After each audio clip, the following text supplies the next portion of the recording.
Like if I were to ever start reading again, these were the 12 books I would start with. Assalamu alaikum, hello, Khawateen Hazrat, ladies and gentlemen, whoever is watching me from wherever they are. My name is Amama, and today we're going to talk about my top 10, no, top 12 book recs for beginners or just somebody looking for some new and fun books in the various genres. These are books that I've fallen in love with, that have had an impact on me, stories that I keep kind of going back to.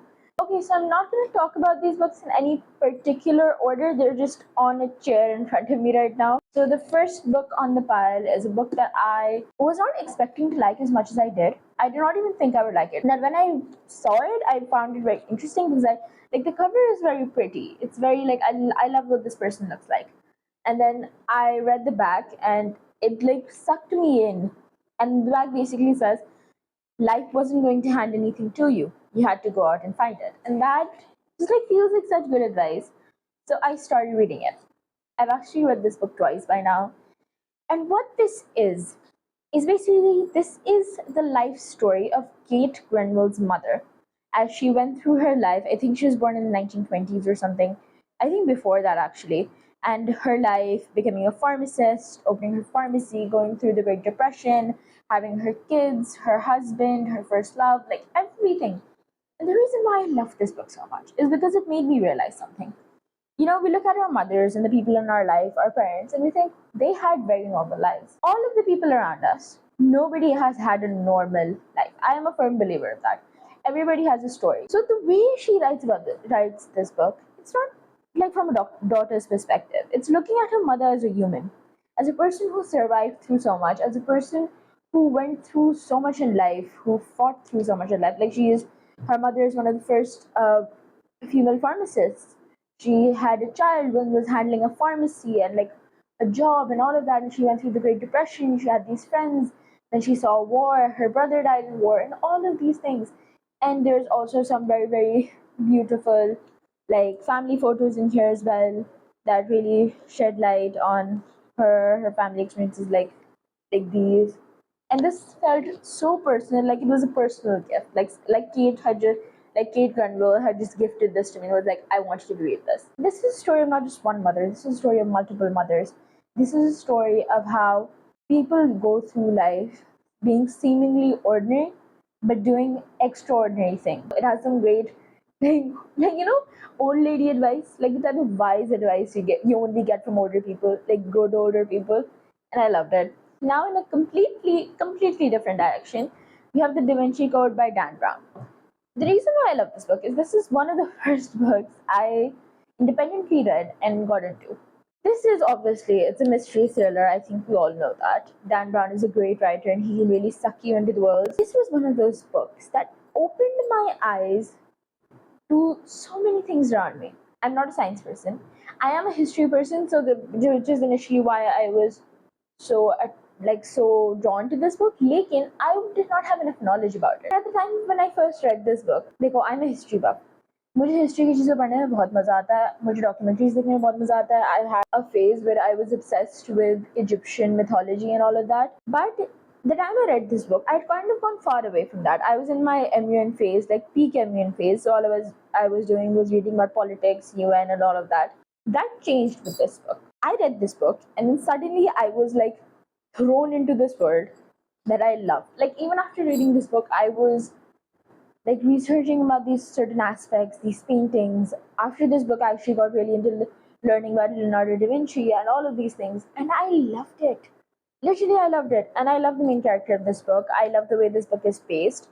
For anybody who's a beginner to mystery or thriller, this is one of the perfect books to read.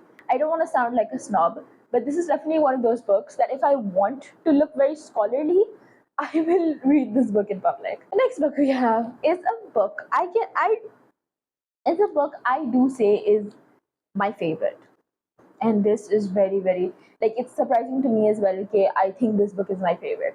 I was actually very intimidated of this book and did not pick it up until a year after I bought it. I saw not reviews, I saw vlogs of people reading it and everybody was just crying. But at the same time, I did not know what to expect. Because I hadn't read anything. All I knew was that this was about somebody's life. but I did not know what it actually was. So I was very curious about that. And then I picked it up. I read it actually after my brother completed it, and that was also another shocking part because he liked it, and then he actually ended up crying at the ending, which my brother is very cold hearted. वो नहीं रोता. He'll not like the saddest movie और वो नहीं रोएगा. He won't cry.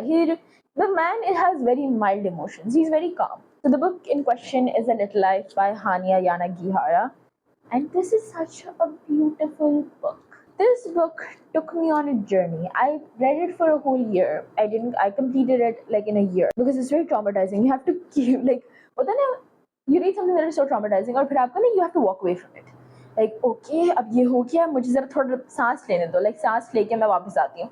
That's what happened in this book at multiple times. But at the same time, I felt like I went through a journey with the characters. Again, like One Life, this book also felt immensely personal to me. All the life advice, all these stuff in there. There is so many philosophical aspects in this book. There's so much in here about friendship, about love, about life, about the past, about trauma, the characters, everything about existing, art.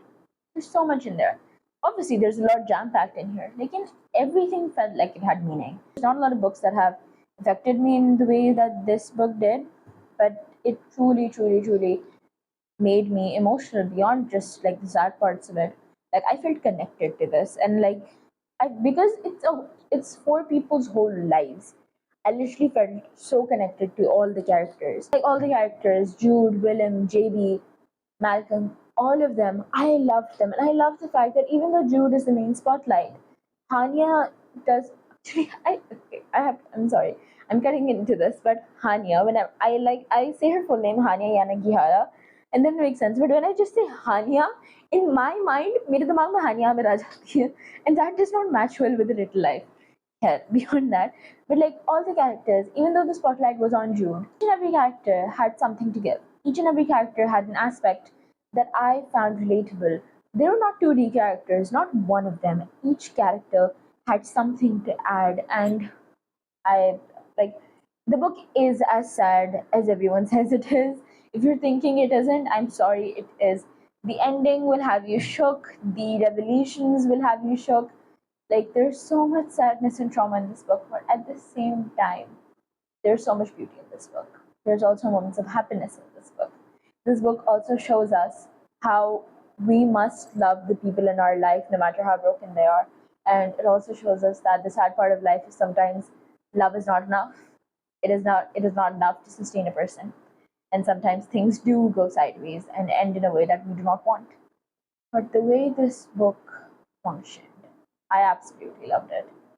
Like the way it was written, the way it literally felt like a personal memoir. Like I was with these people. So the next book is In the Company of Strangers by Awais Khan.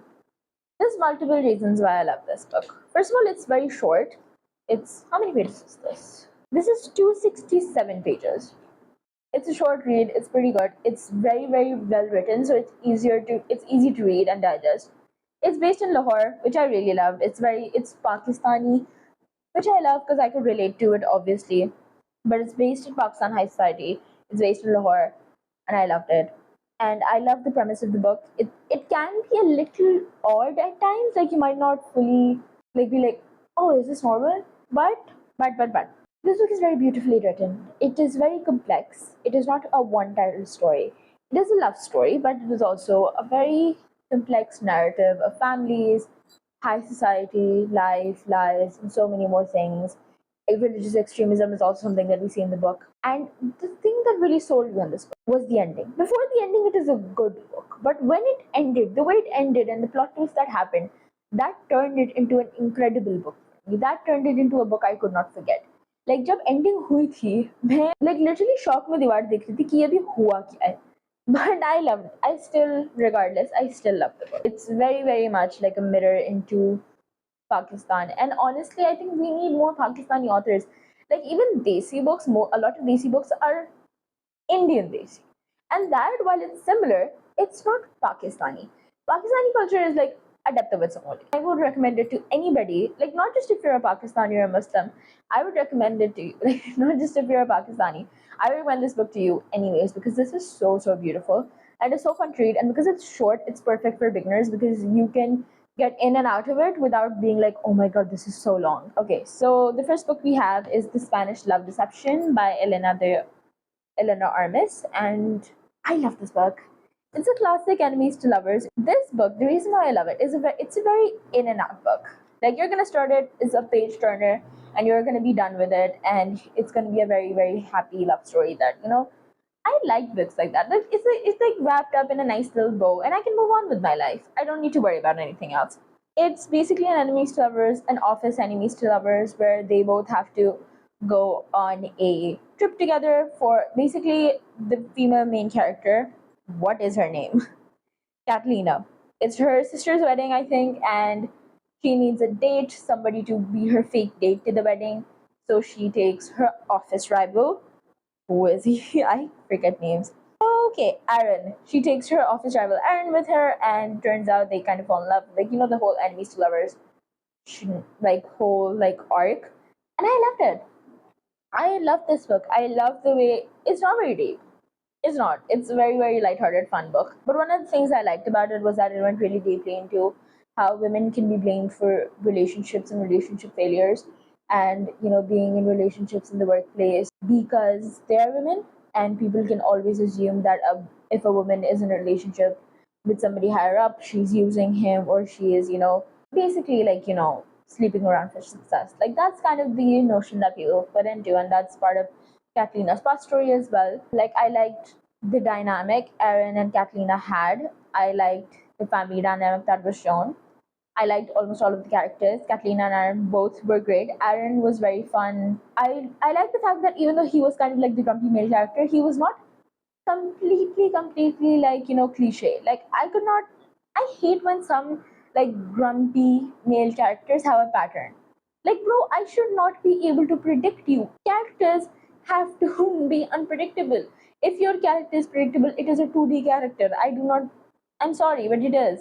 But this character, it was complex. Their characters were complex. I really like them, and I like the twists and turns that we went through. I like the way they became enemies to lovers. The only problem I have with is I don't think the reason why they were enemies was enough. Like literally, the reason why they were enemies was not enough. Like I was like, यार तुम लोग बात कर लेते तो problem sort हो जाती.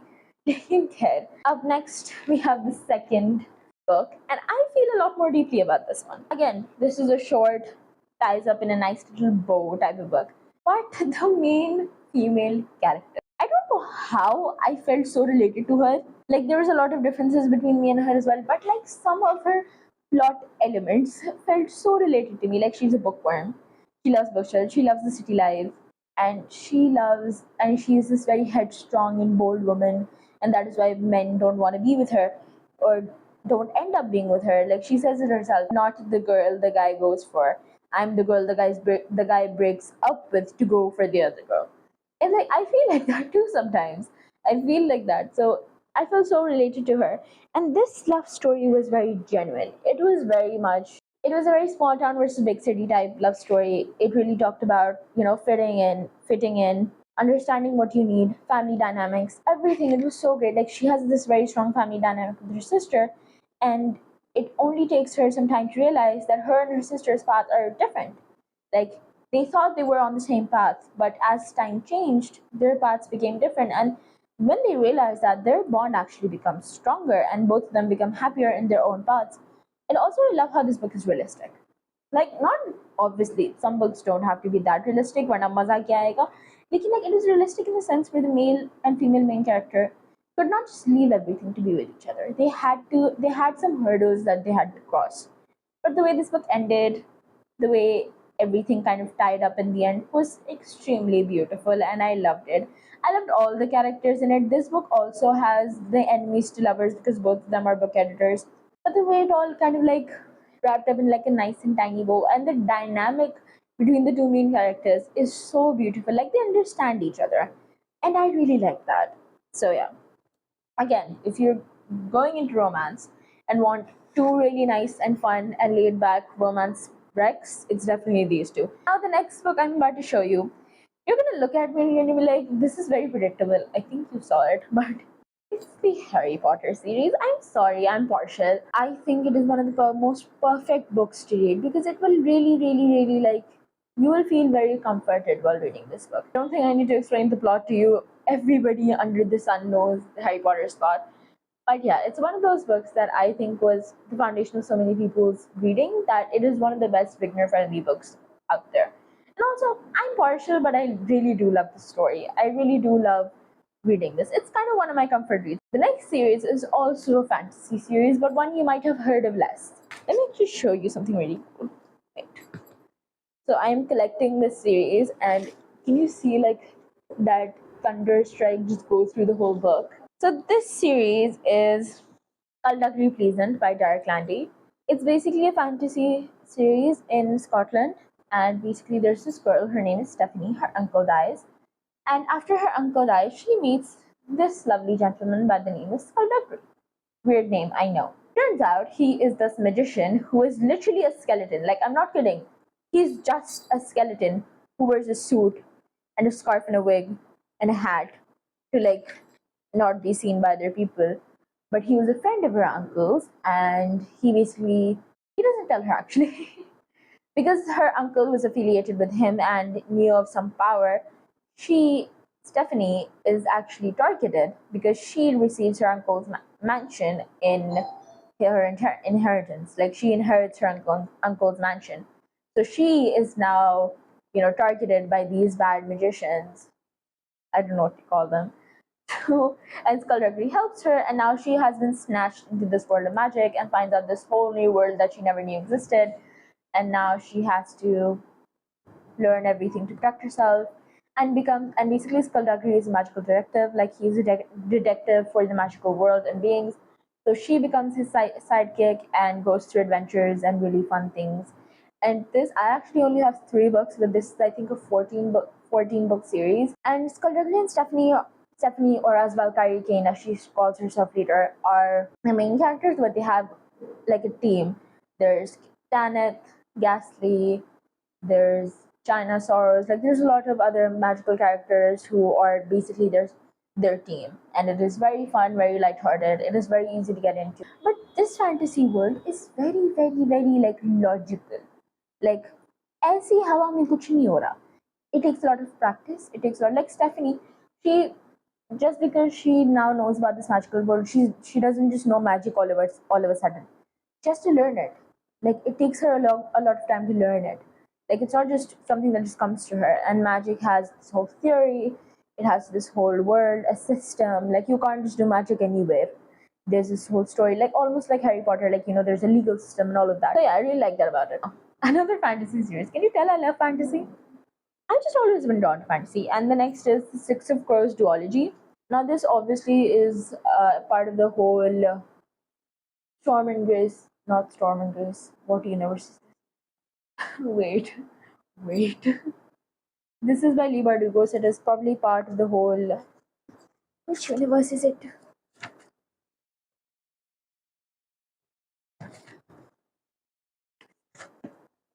It is part of the whole Grisha trilogy and world. So, but I've never read the Grisha trilogy and I still understood this book pretty well and I actually really liked it. And I'm very, very attached to the characters.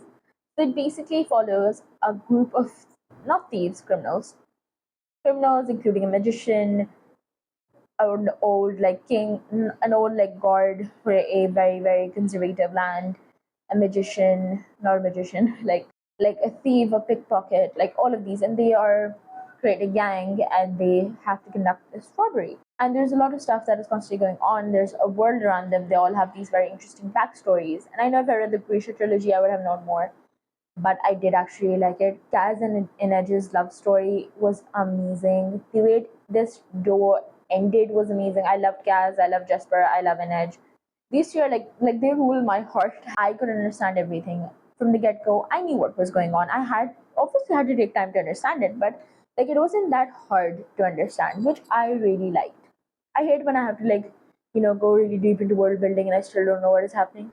And I also love the way that they're doing this whole robbery and it's not easy.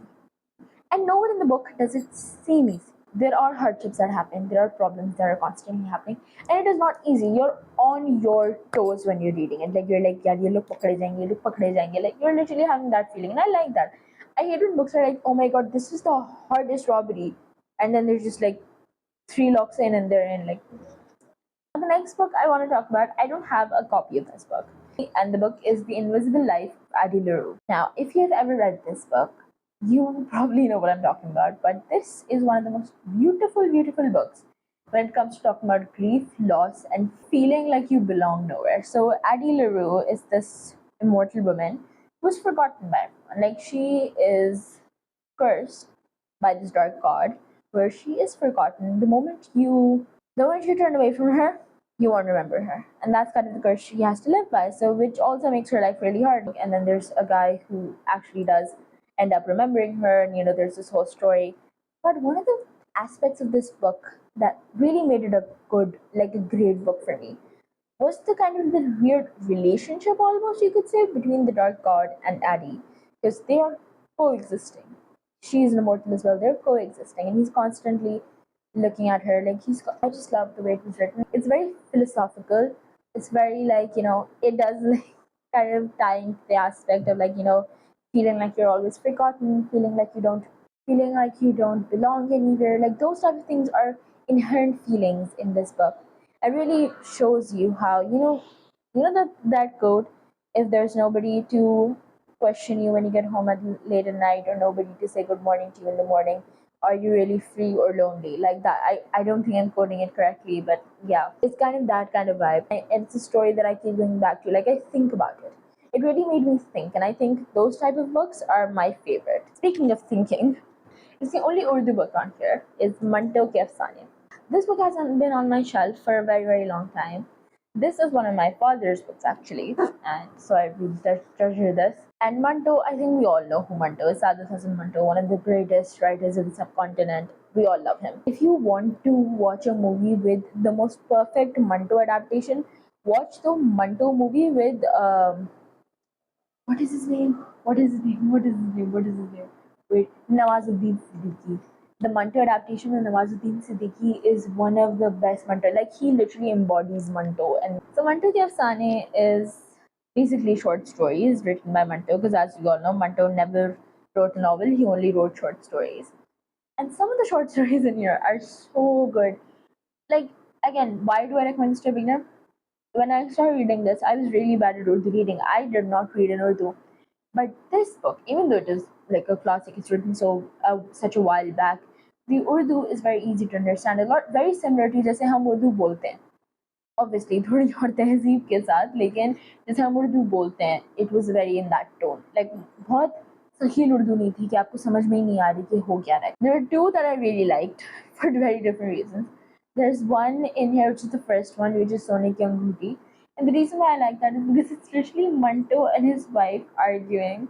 Like not arguing, like having fun banter about this Sone Ki Anguti that she wants to buy.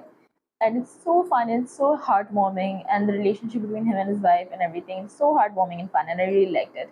And then the other one is Thanda Gosht, and if you know, you know, Thanda Gosht was a red flag. It was so like it literally made me go like this. It's basically a story of a doctor who turns his ex-wife into kebabs. Yeah, as we all know, Manto दुनिया का सच लिखते थे, वो हमारे माशरे का सच लिखते थे, which is also why he got jailed a lot and got cases on him a lot. लेकिन I think it is so on, like Manto was a very, very honest writer. He did not like romanticize anything, or like उनको छुपाते नहीं थे, and I really like that about him. And I love Manto, and like in a very, very weird way, I wish I could have met him. Obviously, I was born in 2005. He died in 1955.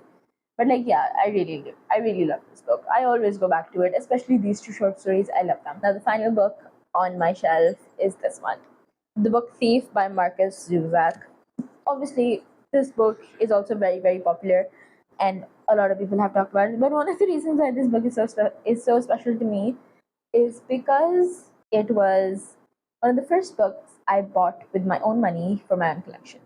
I bought this in Lahore when I was there for an MUN, and I loved this book. I was so happy that I bought it because I had money saved. But the reason why I recommend this book as well to beginners and like to my friends and everybody I know is because this book is a very, very beautiful story.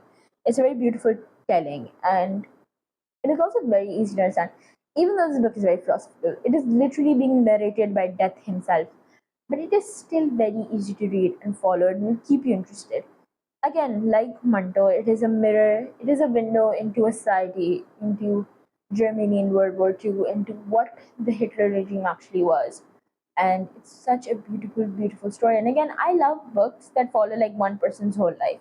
And this does that too with the main character, the main girl, and it is so beautiful. It's also extremely sad. Like when you read this book, you are going to cry. So if you're somebody who does like elements of history and like likes to know about the past, you will 100% like this. It doesn't feel like you're reading. It's like it feels like कोई आपको कहानी सुना रहा है. So yeah, so these were the top 12 books I will always recommend to people, no matter what their reading level. So these span through various different genres, but these are my perfect top 12 books. Thank you so much for watching. Please support your local booktube girly. And if you have any other suggestions or would like to tell your opinion about any of these books, feel free to share in the comments. Like, share, and subscribe.